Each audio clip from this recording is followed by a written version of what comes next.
Hello everyone, you're watching Global Leaders Network WINTV. I'm your host, Yesayun. There are many leaders globally in areas such as government, non-profit organization, business, our industry, and also sports, and etc. Global Leaders Network invites these leaders and shares their wonderful stories. Today, I invited someone from sports, boxer, famous boxer, Fred Oquendo. How are you today? Good. Thank you for having me here. How have you been? What do you do currently? Currently, I'm #1 ranked in the World Boxing Association, and it's unfortunate last several years, all my opponents tested positive for steroids, so therefore I still gotta wait to be crowned heavyweight champion, but it's gonna happen. Oh, bravo, bravo. And you have, how many kids do you have? I remember that we met each other, remember, at Flynn Rush? Yeah, Congressman Flynn's, no, it was the father. Yeah. So yeah, it was great. Since then, I formed a football team. I got a football team with the kids. No, I'm just joking. That's how many you have, right? I have eight beautiful. Yeah, it's and you have a beautiful, I remember. Yeah. Thank you. Yes, Stacy Oquendo. Yeah. Thank you. So how long did you play sports? And also, what was your dream when you were young? I wasn't really into sports when I was a kid growing up, but my older brother, Hector, he was always into all type of sports, which was interesting to me at a young age.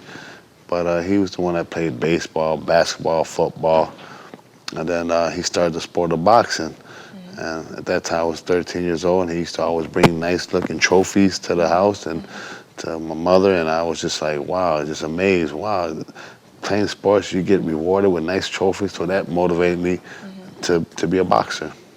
I see. And how many awards you received so far, and how many championships, and also in worldwide, right? Yes. And were there any dangerous incidents while you're playing boxing? Well, my most prestigious amateur achievement, I was a 1993 National Golden Glove champion with several dignitary fighters in my era, which is David Diaz, my former teammate, and Floyd Mayweather, who's one of the all-time great fighters, just to name a few that won the National Golden Gloves with me. And also, I turned professional after the 1996 Olympic trials, and that was in 1997. I had my professional debut, and then the rest was history, and here I am today as one of the best heavyweight in a long, long time. You say you have an organization, right? Yes. What is your mission statement? And also, I assume that it's related to kids. You're teaching kids, right? It's academy, right? Yeah, it's called the Fred Oquendo Boxing Academy. Preventing youth violence through boxing, building champions inside, especially outside the ring. So that's a theme to my program. We do a lot of health and wellness, financial literacy, herb garden, just to name a few. And that's my mission on my not-for-profit, to service the communities. What are the requirements for them to join your it's free. All the kids right now, we're servicing a grammar school and 3 high schools, and they're from 6th to 7th grade, and the high schools are from freshmen to seniors. But we accept all kids from all over the communities, which is advise them to get the USA boxing license, just in case maybe they want to be fighters, amateur fighters, and maybe fighting the Golden Gloves and stuff like that. But it's a very safe sport. Safety is first in amateurs in all sports. I see. So you're the one of the teacher, I assume, right? Yes, I'm coach. Yep, I'm one of the coach, and I have several other volunteers. Louis Martel, who's in Illinois Hall of Fame. Nate Jones, who's 1996 Olympic bronze medalist, also Floyd Mayweather's assistant trainer, and Jose Frades, one of my proteges growing up, and he's one of my volunteers, coaches as well. And I've been blessed to have a good team of volunteers to service our communities and all over. So are you guys looking for volunteers also? Yeah, sure. We're always looking for volunteers, because every year, we're expanding our program, and kids are coming, in every year actually, and they graduate. So we still want them to succeed even after they finish the program, and we're always a part of their lives to make sure they're successful citizens in the community. If you have music, I will join in your organization. Okay, that's possible. Singing, I love singing. There you go. Yes. Yeah. So where did you learn how to fight, and also did you have a mentor? Well, my older brother, Hector, he was, like I said earlier, he pretty much got me into sports. He was a mentor, and that's what motivated me to box, because he used to bring a lot of nice hardware, which is the trophies. And it was pretty scary for my mother, because my mother never wanted me to join boxing. She was just a typical mom, don't want to see their kids being hit and stuff like that. But boxing brought a lot of discipline to me in my life. Oh, I see. What made you to pursue opening your organization? Oh, my father, he rests in peace. This week, last year, he passed away, and he was the driving force of me getting this organization together with my brother Hector, who's today, he's an attorney, and we all formed this great coalition of volunteers, and I really give thanks to my father, which he's upstairs in heavens, blessing me, because we're growing now.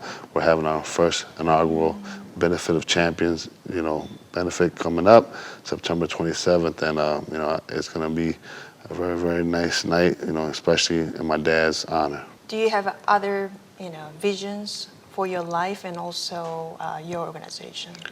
Yes, I'm still currently, top rated in the World Boxing Association in the heavyweight boxing. It's unfortunate the last several years, almost a half a decade, that, the boxing sport has been pretty corrupt, especially the fighters that I was supposed to fight. My last 3 opponents, they all tested positive for steroids. So here I am, still inactive because the injustices in the sport. And that's why I'm like the poster child, and it's unfortunate I have to, go through legal avenues to, render my rights by, getting justice right now. It's a black guy to boxing. All these fighters try to take, illegal drugs to have a uneven playing field for me. I could go in the ring and get hurt. Anybody, and I just mean anyone. I see. So Louis actually taught me how to fight last time. Stick a move. Yeah, stick a move, right? Right. And then he told me it's a defense move, and then this boxer can be very dangerous. Like, you punch with the right hand, and then we defend yourself with the left hand, right? Oh yeah. When you throw a jab, you defend yourself with the right, but you always gotta bring your jab back. Even when you throw the right hand, you always gotta bring it back. If you throw it and leave it out there, you can get counter punch. That's how they could, your opponent could hit you. Same with the jab. You throw a lazy jab, go down, they come over and hit you with the right hand. So it's very strategic. Boxing, it's like a chess, especially styles. Style makes fight, and I have a style similar to Muhammad Ali, a technical fighter, not like Mike Tyson, Joe Frazier. Those fighters keep coming forward and just brutal. Just those fighters, you gotta be finesse. But boxing is a great sport. I like boxing. Have you ever fought with the really famous fighter in the past? Yes, I've watched several fighters. I'm pretty sure you all heard of the famous ear bite fighter Mike Tyson when he bit Evander Holyfield. I had the opportunity and the pleasure to fight a legend, Evander Holyfield. A great fight.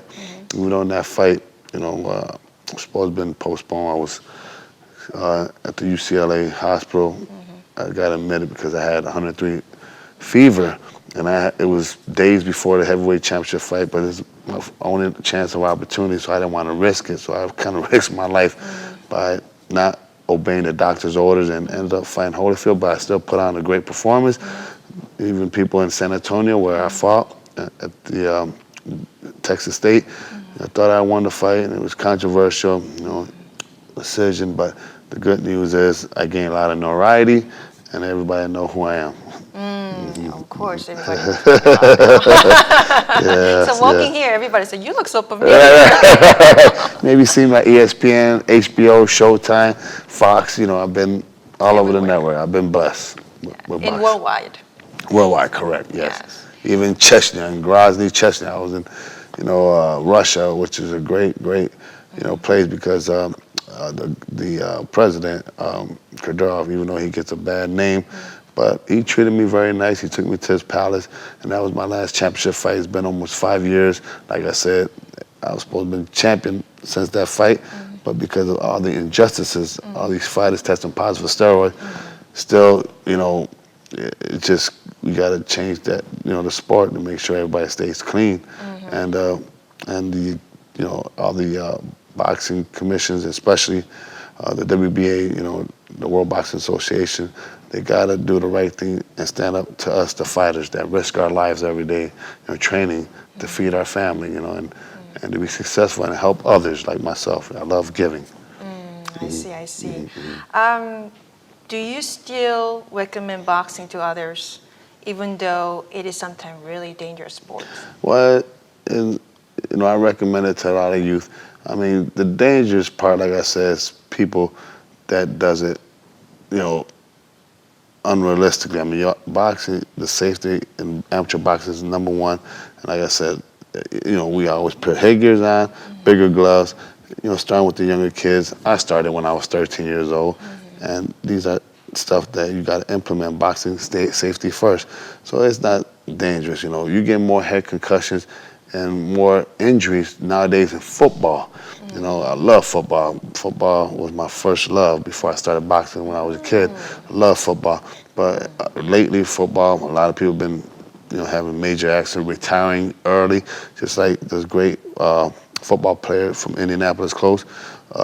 He ended up just retiring, and Andrew Luck, and it's because of the continuous, getting hit in the head and knocked down. I mean, a lot of players are retiring younger than boxers. So, I really encourage, the youth and people, to do boxing. But when your physical is not capable of taking it, of course, you cannot, hurt your body. You gotta listen to your body and do the right thing so you can live a, long, healthy life. Let me ask you again then. Will you recommend to your kids the boxing career? I mean, again, I'll support my kids if they want or if they don't. Like right now, my kids, one of my son, he won the Golden Gloves in 2015. He was a Chicago Golden Glove champion. But today and age, he's a successful manager at Nordstrom, one of the high-end department stores in the city of Chicago. And he's doing good. He's living a corporate life, and he ever wants to start boxing and train for Golden Gloves or turn professional, whatever he wants to do, I'm gonna support him. So the good thing is, I can't tell him, hey, once you start boxing, that's what I am. I want everybody to be boxing. No, I'm gonna support the kids, whatever they want to do. Even my kids that I have in my foundation, they love boxing. We get more girls than boys, and they love boxing, but they love the discipline. They love the conditioning and, the health and wellness of the sport. And that's why I encourage, boxing to the youth and to everyone. Okay. Do you have a website, by the way? Yes, I sure do. So please, everybody, log in. It's a beautiful, beautiful thing that I'm doing with all these kids. I'm doing something different than other boxing gyms, typical boxing gym. So it's FOBAINTL.org. So it's FOBAINTL.org, or my Facebook, or my Instagram and Twitter. You'll be able to contact and see the great things we do with my boxing academy with the youth. And also they can find a form and then join your academy. Yes, that's right. They can contact my volunteers, and I'll give them the paperwork, what they need to do, the instructions, and make sure they're ready to go and healthy. I see. What is success to you, and what brings you happiness? Oh, success to me is if I can help one kid, succeed and be happy and change their ways to be more productive, I did my job. In my academy, I work with a lot of at-risk youth, a lot of kids from bad homes, and a lot of them don't have hope. They don't have mentors. A lot of people give up on them. And like I said, my dad, Batang, he's the one that taught me and all my siblings to never give up on kids. I always give them second chances, and that was a bright idea, and that's how I came up with the FOBA, which is First Oquendo Boxing Academy, to give these kids second chances and hope, and I encourage that a lot. So I'm a champion of second chances. I see. Do you have a comments to our audiences? Sure. Please log on, FOBAINTL. I look forward to you all checking out my website, and also September 27th, the end of this month, we're having the inaugural Building Champions benefit, which will be a great event. We're going to have 7 food stations from all the best restaurants from Chicago, and also we're going to have great entertainment. We're going to have some sports figures in the house, and also it's going to be great entertainment and food. And again, I like to give shout outs to all my community sponsors and my sponsors that are part of my my foundation that's keeping it up and going. Cuba 312, Nestle Toll House, Rose's Bakery. We got Papa Cache, and we got all these restaurants. I sometimes but my sponsors, Jesus Davila, the Davila Group, Aspida, the charter schools. They always support my academy. Those are the partnership we have. The Chicago Weight Loss clinics, and also Emory Performance. And I thank everybody. If I miss anyone, please forgive me. But I thank everybody for supporting this great event coming up September 27th at Row 24. Thank you so much for coming to our station. Thank you. Thank you. Thank you so much. Thank you for watching Global Leaders Network WINTV. If you want to watch this again, you can watch through our website or YouTube.